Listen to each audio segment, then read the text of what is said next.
Halo Sobat Indonesia Chess Today, kita kembali mengulas permainan pecatur muda Indonesia Shafira Devi Hervesa pada kejuaraan Asian Zone 3.3 Chess Championship 2025 di Ulaanbaatar, Mongolia, yang berlangsung pada 23 April hingga 1 Mei 2025. Di babak ke-8, Shafira menyudahi perlawanan Women Candidate Master asal Mongolia, Bayar Saihan Hulan.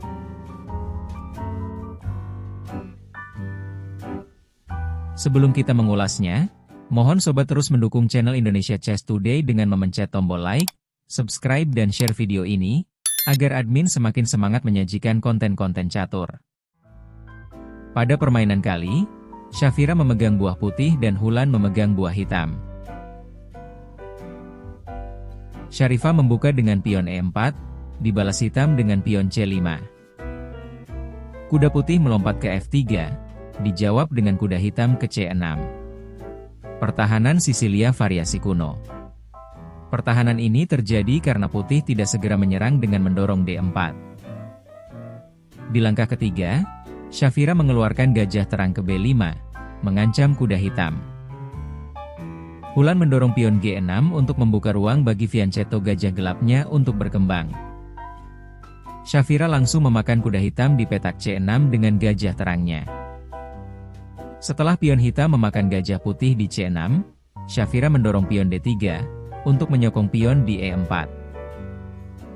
Hulan memainkan gajah gelap ke G7, Shafira memainkan H3 mencegah laju gajah terang hitam ke petak G4 untuk mengancam kuda putih. Hulan mengembangkan kuda hitam ke F6, untuk menyiapkan rokade sayap raja. Putih menjawab dengan kuda ke C3. Hitam merealisasikan rokade pendek. Gajah putih ke petak E3, untuk menyiapkan rokade panjang sayap menteri. Shafira rupanya ingin maksimal menggempur pertahanan lawannya melalui serangan dari sayap raja. Hitam menjalankan pion ke B6, putih mendorong menteri ke D2, bersiap rokade panjang. Kuda hitam mundur ke E8. Shafira rokade panjang, dijawab hitam dengan kuda ke C7. Shafira mulai menyerang pertahanan raja lawan dengan manuver gajah gelap ke H6, mengajak pertukaran.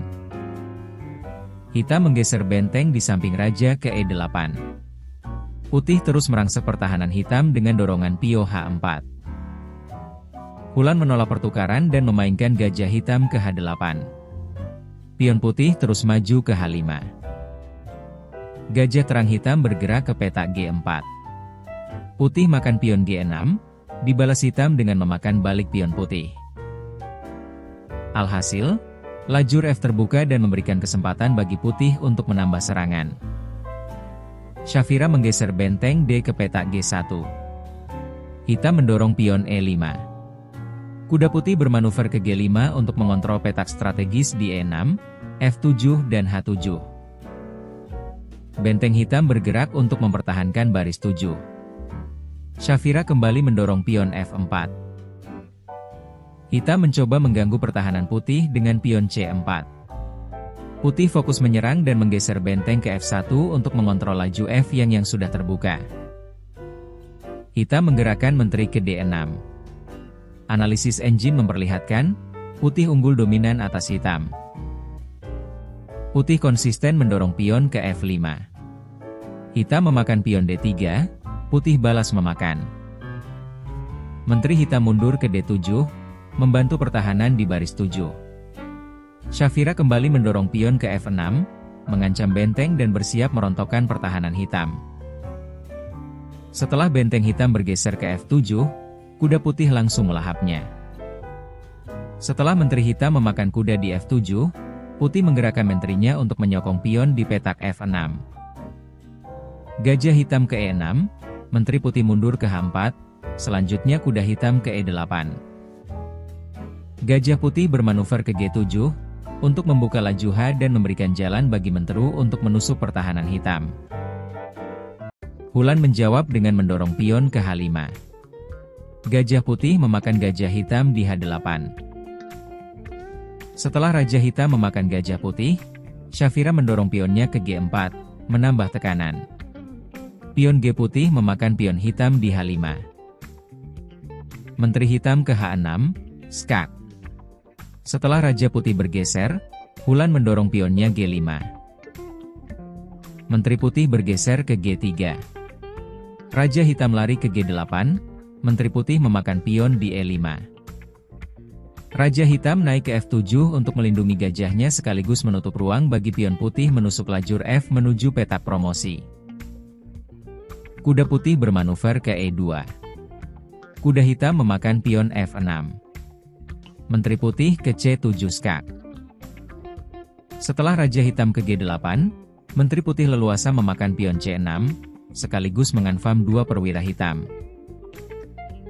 Kemenangan Syafira sudah di depan mata.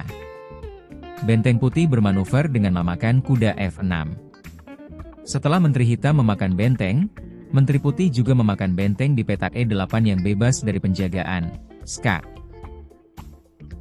Raja menghindar ke G7, selanjutnya Putih menawarkan pertukaran menteri ke G6, skak. Setelah langkah ini, Hitam menyerah. Pecatur Mongolia itu tak lagi punya harapan. Selain kalah satu perwira, Putih masih memiliki 4 pion melawan 3 pion hitam yang berpotensi tumbang. Mengalahkan Hulan, tingkat akurasi langkah Syafira mencapai 95%, sementara lawannya 85%.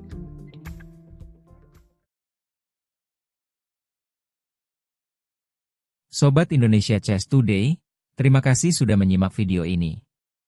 Sampai jumpa di ulasan catur berikutnya. Salam Chess Today, salam persaudaraan.